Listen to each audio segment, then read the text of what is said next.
Bonjour, bonsoir tout le monde.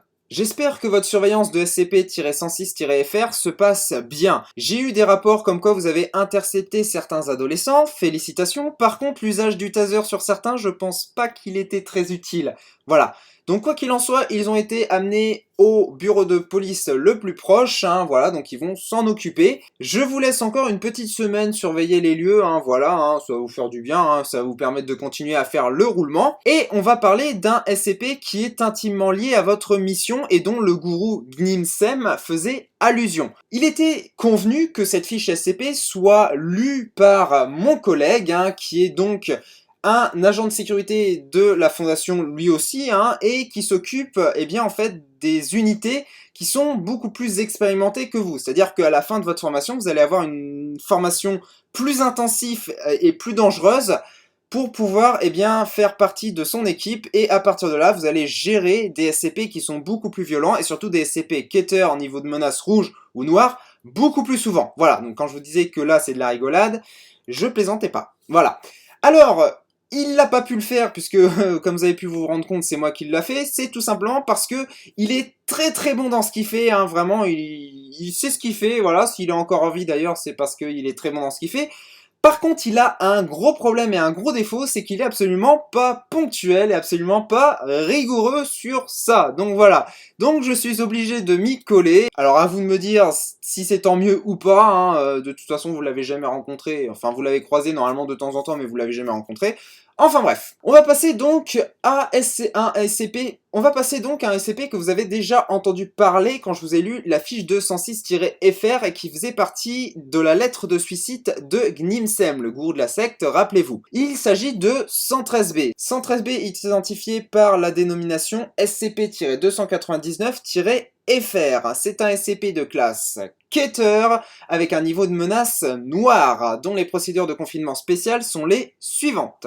De par sa nature, SCP-299-FR ne peut pas être confiné actuellement. Une veille quotidienne de l'ensemble des serveurs et réseaux quels qu'ils soient de la Fondation doit être lancée par 4 programmes différents situés sur des serveurs indépendants, afin de vérifier s'il y a eu un changement susceptible d'être lié à ce SCP. L'ensemble des fichiers et réseaux directement liés à la sécurité de la Fondation sont ciblés en priorité en fonction de leur criticité. Dès lors qu'un fichier, un code ou un réseau est identifié comme infecté par SCP-299-FR, il doit impérativement être déconnecté, isolé, copié et nettoyé. Si SCP-299-FR infecte des fichiers ou autres chaînes de caractères non informatisées, ces derniers doivent être détruits aussitôt que possible. Parce que oui, il peut infecter des caractères sur du papier. Ne me demandez pas comment c'est possible, moi-même j'en sais rien. Il a été prouvé qu'utiliser différents formats de fichiers ralentissait à la fois la propagation de l'infection de SCP-299-FR et prévenait de celle-ci. Toute présence de ce SCP dans des documents liés de près ou de loin à la Fondation doit être immédiatement signalée. Je vais vous lire maintenant la description codée qui sert à ralentir la propagation de ce SCP. SCP-299-FR est une information composée de 5 caractères, donc 113-B, qui infecte aléatoirement les fichiers, codes et réseaux de la Fondation utilisant des caractères en se substituant à eux, qu'ils soient informatiques ou écrits, tant que ceux-ci contiennent des caractères. SCP-299-FR a été découvert par la FIM, donc la FIM Oméga-11, les vautours de Sandbox, suite à la découverte de nombreuses récurrences de la même chaîne de caractères dans divers documents mineurs. Bravo les gars, vous êtes des champions. Dans un premier temps, ce SCP fut considéré comme un simple événement anormal. Puis, avec la répétition d'occurrences de ce qui était alors nommé l'événement 1-13-FR, beaucoup de spécialistes du confinement conseillèrent un reclassement en sûr.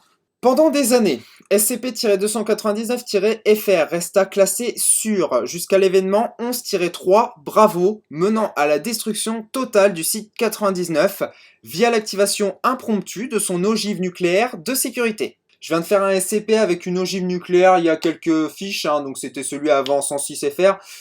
Je me demande si c'était très pertinent de vous faire ça. Enfin bref. Il fut par la suite démontré que SCP-299-FR avait modifié le code en substituant la totalité des caractères du code d'activation par lui-même.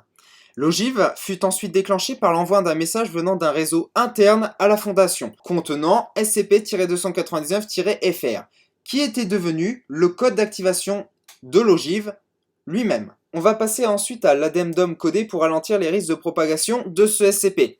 Suite à cela, la responsabilité de nombreux autres problèmes fut accordée à ce SCP. Perte d'un avion de ligne suite à un crash contre un massif montagneux, l'ensemble des codes des systèmes de guidage avait été remplacé par plusieurs instances de SCP-299-FR, conduisant à un dysfonctionnement majeur. Perte de la moitié de la FIM Delta 4, Safari Time, et oui, malheureusement, suite à un dysfonctionnement de leur système de repérage dû encore une fois à un changement de code intempestif via l'intervention de ce SCP.